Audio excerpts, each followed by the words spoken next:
Sveikas, zivtiņas! Tātad pastīsimies, ko jums vēstīšu. Tātad es šovakar par to, kas jūs īsumā sagaida 2021. gadā. Tātad paskatīsimies, ko jums vēlas teikt eņģeļi, kas jums ir jāatzina, zivtiņas, 2021. gadā. Paskatīsimies, zivtiņas, kas jums ir jāatzina. Zivtiņas.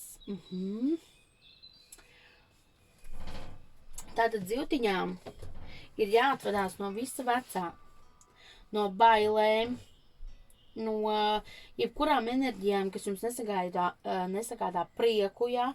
Jums ir jāņem virsroka par savu dzīvi, par to, ko jūs vēlties, par to, kas jūs vēlties būt.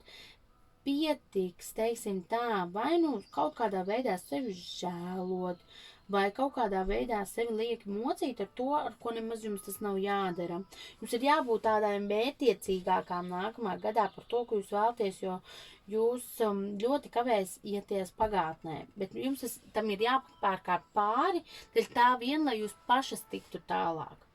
Tātad strādājam ar erceņģeli Mihailu un Rafēlu, ja ir nepieciešams, jā.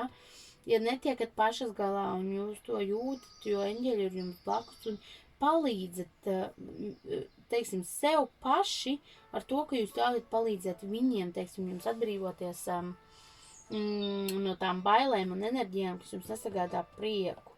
Un ir pienācis laiks jums bet tikai pozitīvos veidos un pozitīvās enerģijās pārņemt, teiksim tā, par savu dzīvi beidzot to teikšanu. Tā, zivtiņas, un pastīsimies, ko mums saka taro kārtas, ko jūs gribat vēstīt zivtiņām 2000. gadā visām tām, kas mani klausās. Tātad zivtiņas. 2021. gads, kas jums jāzina. Tā, zivtiņas. Zivtiņas. Lūk, šeit arī iet runa par to, ko es teicu augšā, kad jums ir jāpārstāj justies kā upuriem. Jums ir jāceļas un jāiet, jo jābūt tādām stingrākām, prasīgākām pret sevi, tā mazliet nežēlojot pret sevi, bet ir jāsaņemas un jāiet, jo kaut kā jūs ļoti kavējaties iepriekšējos gadā, vai jums liekas, ka neiet, bet nebūtu no traki viss, kas ir iepauzēts, tas sāks aiziet. Iespējams, ir lietas, kad liksies, ir pilnīgi apstājušās, neiet uz priekšu. Katrām lietai ir savs laiks, un ja jūs neesat tikuši ar iepriekšējo galā, jūs netiksiet uz priekšu.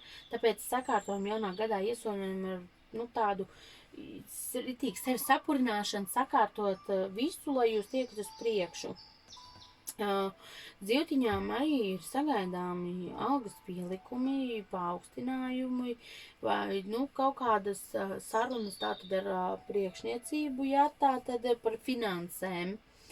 Būs sarunas tātad par finanšu jautājumu, bet kopumā redzu to, ka zivtiņas ļoti izpaudīsies mātes lomā, jūs mātes lomā jutīsieties ļoti labi.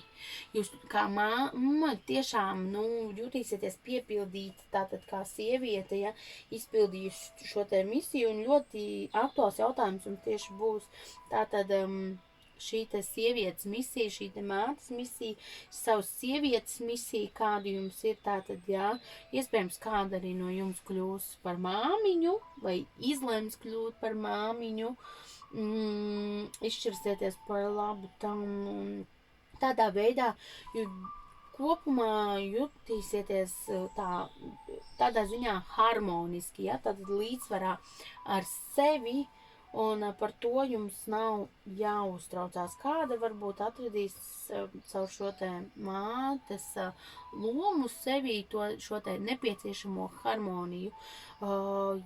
Iespējams, jums varbūt tie uztraukumi arī ir sakarā ar to, bet es redzu, ka tad viss nokārtosies un tādā ziņā būs labi.